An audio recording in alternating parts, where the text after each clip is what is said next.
সম্মানিত হাজিরিন, সম্মানিত ছাত্ররা, আমরা কোরআনুল কারীমের যে মাস শাহরুর রমাদান, এই শাহরুর রমাদান চলছে, আমাদের রমাদান কারীম চলছে।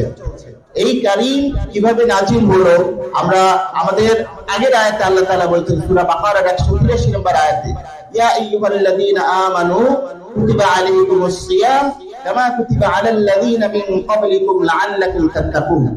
আল্লাহ তাআলা আমাদের উপর সিয়াম ফরজ করেছেন। সিয়াম কেন ফরজ করেছেন?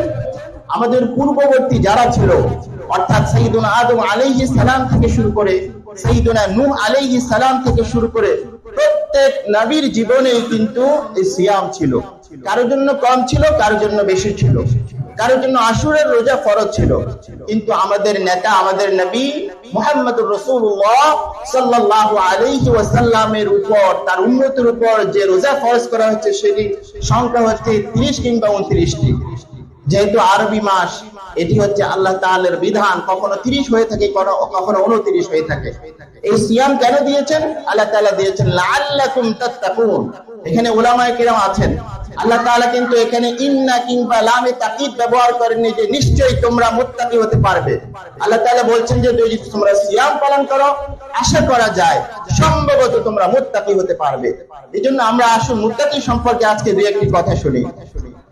যারা তাকওয়া অবলম্বন করবে তাদেরকে মুত্তাকি বলা হয়। এখন তাকওয়া তাকওয়া তাকওয়া টিভিতে, ইমাম সাহেবের কাছে, খতিব সাহেবের কাছে অনেক এরকম আমরা আলোচনা শুনি, তাকওয়া তাকওয়া। তাকওয়াটা কি? তাকওয়া সম্পর্কে এরকম অনেক হাদিস রয়েছে, এর অনেক ব্যাখ্যা রয়েছে। আমরা সাধারণত জানি তাকওয়া মানে আল্লাহর ভয়। ইংরেজিতে ট্রান্সলেশন করা হয়েছে ফিয়ার অফ গড। আমরা এই তাকওয়ার অর্থ বলতে পারি যে গুনাহ থেকে নিজেকে বিরত রাখা। সাইয়্যিদুনা আলী কারামাল্লাহু আলী ইবনে আবি তালিব রাদিয়াল্লাহু তাআলা আনহু, তাকে প্রশ্ন করা হয়েছিল যে আমিরুল মুমিনিন তাকওয়া কি? তিনি বলছেন তাকওয়া আনিল খাউফিল জালিল ওয়াল আমালি বিত তানজিল, এবং বলেছেন আল কানাআতু বিল কলিল ওয়া ইস্তিদাদ বির রাহিল। মানে হচ্ছে তাকওয়া হচ্ছে আল্লাহর ভয়, এবং হচ্ছে আল্লাহ তাআলা যে কোরআনুল কারীম দিয়েছেন এর মাধ্যমে যেটাকে হালাল বলেছেন সেটাকে হালাল হিসেবে জেনে মানা, আর যেটাকে হারাম দিয়ে করেছেন সেটাকে হারাম হিসেবে তার থেকে বিরত থাকা। আরেকটি বিষয় বলেছেন ওয়াল কানাআতু বিল কলিল, অল্পে তুষ্ট থাকা। এবং আরেকটি বলেছেন যে আখিরাতের প্রতি, আখিরাত যে আমাদের জীবনের শেষ ঠিকানা, তার জন্য প্রস্তুতি গ্রহণ করা। এজন্য এই তাকওয়া আমরা কিভাবে অর্জন করব, আজকে আমাদের একাডেমিক আলোচনার চেয়ে আমি একটি দৃষ্টান্ত দিয়ে আমি আমার কথা শেষ করতে চাই। তাকওয়া হচ্ছে এমন একটি বিষয় যেটি অন্তরে ধারণ করা হয়। নবীজি বলেছেন তাকওয়া হা হুনা হা হুনা। তাকওয়া হচ্ছে অন্তরের মধ্যে। আমি বলতে পারি তাকওয়া হচ্ছে এমন একটি কন্ট্রোলার, তাকওয়া হচ্ছে এমন একটি গাইড, তাকওয়া হচ্ছে এমন একটি প্যারামিটার, অর্থাৎ জীবনের যাবতীয় গুনাহ থেকে যে আপনাকে ফিরিয়ে রাখবে, আপনাকে বলবে যে এটি হচ্ছে গুনাহ, তুমি একজন মুমিন, তোমার দ্বারা এটা করা সম্ভব না, তুমি এটি করতে পারো না। সেটি হচ্ছে তাকওয়া। সেই তাকওয়ার একটি উদাহরণ আমি আপনাদের সামনে পেশ করতে চাই। বিখ্যাত একজন আলেম, বাংলাদেশের একজন মন্ত্রী ছিলেন। তিনি যখন একটি সফরে গেলেন, সফরে যাওয়ার পর অবশ্যই তার জীবনে কিছু প্রয়োজন রয়েছে, সেই প্রয়োজনের আলোকে তিনি রাত যাপন করলেন।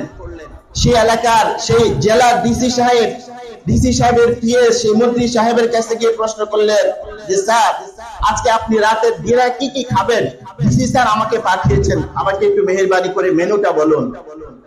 তিনি বললেন যে আমার সফর সঙ্গী যারা আছেন এবং তোমার ডিসি সহ যারা আছে, তারা যে খাবার খায় আমি সেটাই খাবো।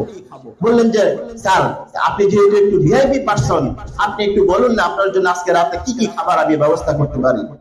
শেষে তিনি বললেন যে আমি তোমাদের আজকে এখানে যে কয়জন মানুষ খাওয়া দাওয়া করবে তাদের প্রত্যেকের খাওয়ার যে বিলটা, সেই বিলটা আমাকে জানাবে। তিনি বললেন না, এটা তো সরকারি রাষ্ট্রীয় সফরে আপনি এসেছেন, আপনি রাষ্ট্রীয় কোষাগার থেকে এটার অর্থ পাবেন। বললেন যে না, আমি আমার নামে খাওয়ানোর জন্য তোমরা যে বিল করবে, যদি খরচ হয় 1000 টাকা, আগামীকালকে তোমরা এটাকে 1 লক্ষ টাকা বানিয়ে তোমরা যে দুর্নীতি করবে, সেটি করার আমি তোমাদেরকে চান্স দিতে চাই না, বরং আমি আমার পকেট থেকে খরচ করে তোমাদেরকে খাওয়াতে চাই। আলহামদুলিল্লাহ, আলহামদুলিল্লাহ। এবং পরের দিন সফর শেষ করে বিদায়ের পথে তিনি তার পিএস কে বললেন যে হ্যাঁ, গতকালকে তোমাদের যে খাওয়া দাওয়ার বিল হয়েছিল সেই বিলে পরিমাণটা কত। ঠিকই খোঁজখবর নিয়ে দেখলেন যে সেটি মানে ডাবল ফিগারে পৌঁছানি। তিনি তার পকেট থেকে সেই বিলটি পরিশোধ করে তারপরে তিনি তাদেরকে দিয়ে আসলেন এবং সেই পিএস সেদিন শিক্ষা করলেন। সেই পিএস ছিলেন একজন হিন্দু। তিনি বললেন আলহামদুলিল্লাহ, আলহামদুলিল্লাহ, আমি আমার জীবনের একজন মন্ত্রী দেখেছি যে জীবনে আসলে তাকওয়া কি জিনিস এটি আমরা আজকে অনুধাবন করতে পারি। আরো ছোট্ট একটি উদাহরণ আমার কাছে আমার এই মুহূর্তে মনে পড়লো। তিনি একজন বিখ্যাত গবেষক ছিলেন এবং ইসলামী ব্যাংকের একজন শরিয়া কাউন্সিলের মেম্বার ছিলেন। তার কাছ থেকে একজন ব্যক্তি 10,000 টাকা ধার নিয়েছিল, আমরা এদেরকে বলি কর্জে হাসানা। একজন ছোট ব্যবসায়ী, তিনি ফল বিক্রেতা, তিনি তার কাছ থেকে 10,000 টাকা দিয়েছিলেন। পরবর্তীতে তাকে ফেরত দেওয়ার যে নির্দিষ্ট ডেট, নির্দিষ্ট তারিখ তাকে ফেরত দিতে পারেননি। তিনি তার বাসার সামনে বসে ব্যবসা করতেন, বাসার একটু দূরে। আলহামদুলিল্লাহ, যিনি তাকে কর্জে হাসানা দিয়েছিলেন তিনি নির্দিষ্ট তারিখে ওই ব্যক্তি তাকে টাকাটা পরিশোধ করতে না পারার কারণে তিনি ওই পথ দিয়ে আর হাঁটেননি, অন্য পথ দিয়ে ঘুরে তিনি তার বাসায় যেতেন। কেন? শুধুমাত্র ওই ব্যক্তি তাকে দেখে টাকার কথা মনে হবে, তিনি মনে কষ্ট পাবেন, এই কারণে তিনি সেখান থেকে সেই রাস্তা বাদ দিয়ে অন্য রাস্তায় দিয়ে তিনি বাসায় গিয়েছেন। সম্মানিত হাজিরিন, এটি হচ্ছে তাকওয়া। আজকে আমাদের এই যে দাড়ি, আমার যে টুপি, আমার যে পাগড়ি, এগুলো আমাদের তাকওয়ার বহিঃপ্রকাশ আমরা মনে করি আমাদের সে মহাদেশ, কিন্তু না। আমাদের তাকওয়া হতে হবে আল্লাহর ভয়, যে ভয় আমাকে রাষ্ট্রীয় জীবনে, ব্যক্তি জীবনে, আমার সামাজিক জীবনে প্রত্যেকটি ক্ষেত্রে আমাকে আল্লাহর ভয় জাগ্রত করবে, গুনাহ থেকে, জাহান্নাম থেকে আমাকে বিরত রাখবে। সেটি হচ্ছে তাকওয়া। তাকওয়ার অন্যতম আমার সিফাত সালা হতে পারে আমার ঘরের আমার যে স্ত্রী আছে সে বলতে পারে আমি কতটা মুত্তাকি, আমার গাড়ির ড্রাইভার সে বলতে পারে আমার কতটা তাকওয়া, আমি কতটা মুত্তাকি। এই জন্য আসুন আমাদের যে সিয়াম আল্লাহ তাআলা আমাদের দিয়েছেন, সেই সিয়ামের যে প্রকৃত সফলতা আমরা যেন সবাই প্রকৃত সফল হতে পারি, প্রকৃত মুত্তাকি হতে পারি।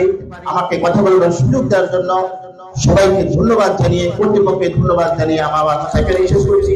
ওয়া মা তাওফীকুনা ইল্লা বিল্লাহ। আসসালামু আলাইকুম ওয়া রাহমাতুল্লাহি তাআলা ওয়া বারাকাতুহু।